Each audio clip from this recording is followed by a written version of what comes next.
Hey everyone, it's Miss Edmondson. One of the programs that we will be using this year is called Xtramath.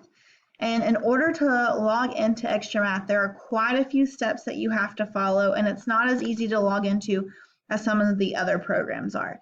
So I'm creating this video that way you can see how to log in and have a step-by-step video that can walk you through it.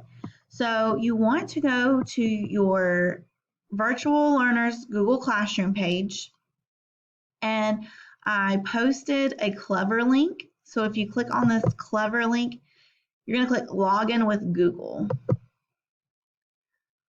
You're going to click the email that you want, and it'll bring you up. Yours is going to look a little different than mine, but once you click that, you should see a E. Edmondson's page. So click on that, and yours looks a lot like this. And you're going to see Dreambox, which is what we work on each week, Google Classroom, AR, Khan Academy, but the one we're using today is Xtramath. So click on the yellow X, and it's going to bring you up to this. Here, it's going to try to link your Clever account. You're going to see a place where it says name, email, and password. Because I'm a teacher, it does not have the name feature for me. Here at email, you're going to want to type in my email address, and this is emily.edmondson@carrollcountyschools.com.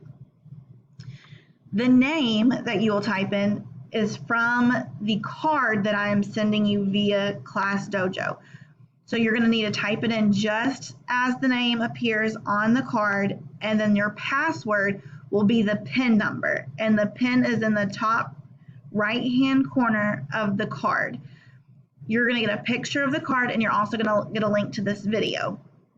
If you have any questions or if you're not able to get in, feel free to send me a message, but this should log you in. It's going to give you a welcome video, and then it'll give you a placement test, and you can go ahead and start those. If you have any questions, again, feel free to reach out to me. Thank you.